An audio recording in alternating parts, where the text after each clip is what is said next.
وہ پیارا نام بھی بے وضو ہونے کی حالت میں اپنی زبان پر لا سکوں، اس لیے آج میں نے ایاز کا بیٹا کہہ کر پکارا ہے۔ تمہارے بیٹے نے بے ادبی اور گستاخی نہیں کیا ہے، بادشاہ وقت نے مزاج دیا ہے، بادشاہ وقت نے ہمیں سبق سکھایا ہے، بادشاہ وقت نے گویا یہ کہنا چاہا ہے، ہزار بار بشویم دہن سے مشکو گلاب ہنوز نام تو گفتن کمال بے ادبی۔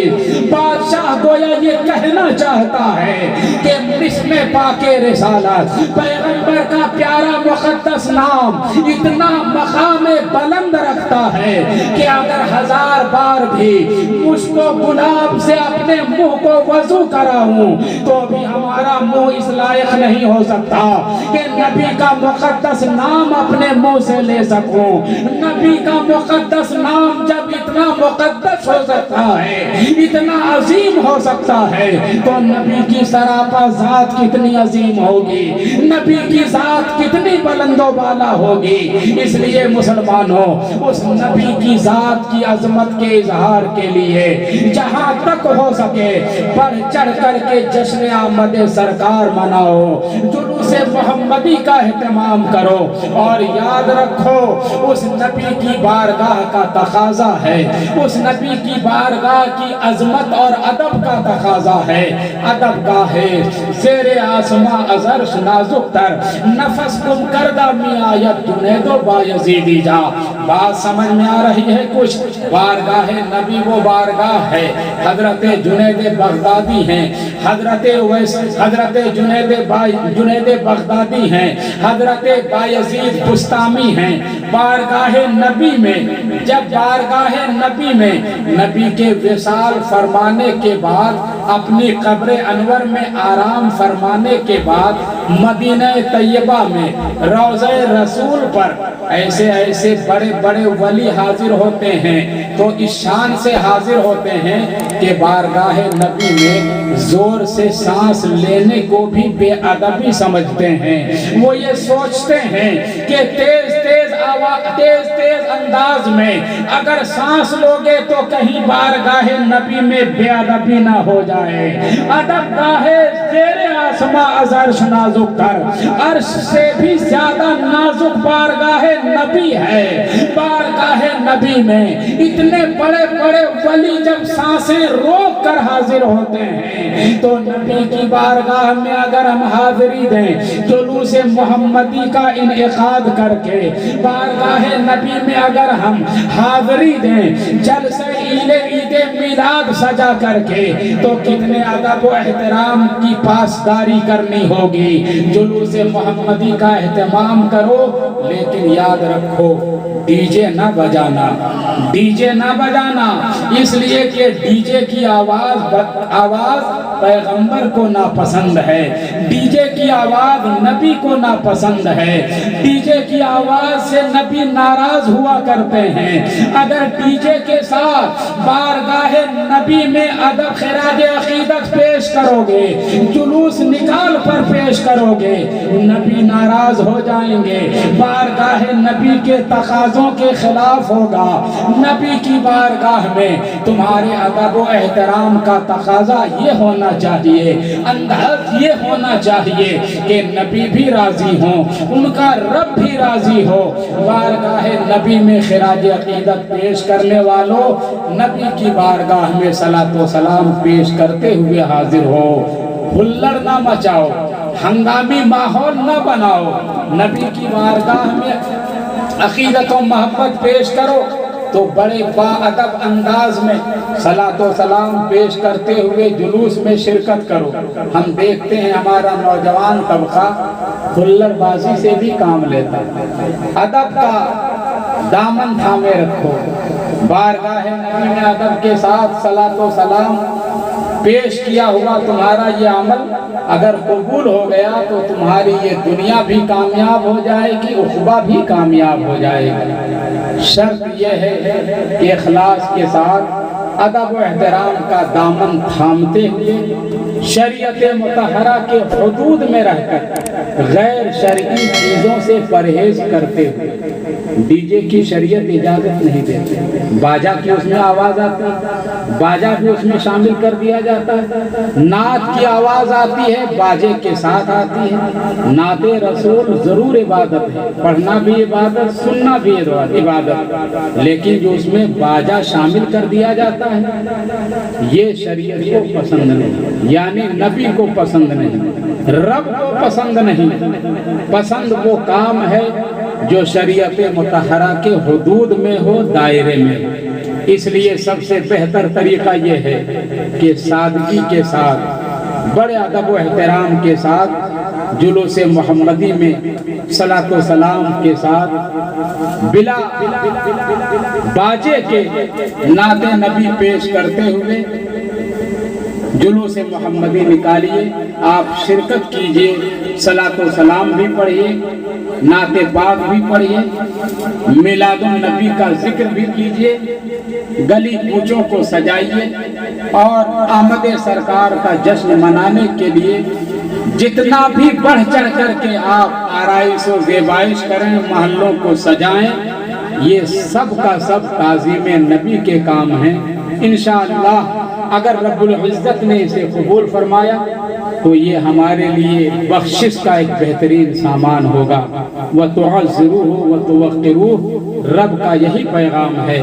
محبوب نبی کو دنیا میں خدا نے اسی لیے بھیجا تاکہ اللہ اور اس کے رسول پر ایمان لایا جائے، اس نبی کا ادب و احترام کیا جائے، اور نبی کے ادب و احترام کے ساتھ ساتھ اس رب کی عبادت کی جائے۔ اس لیے ہمیں اپنی مسجد کو بھی آباد کرنی ہے، ہمیں نمازیں بھی پڑھنی ہیں، نمازوں کی ادائیگی کی کوشش کرنی ہے۔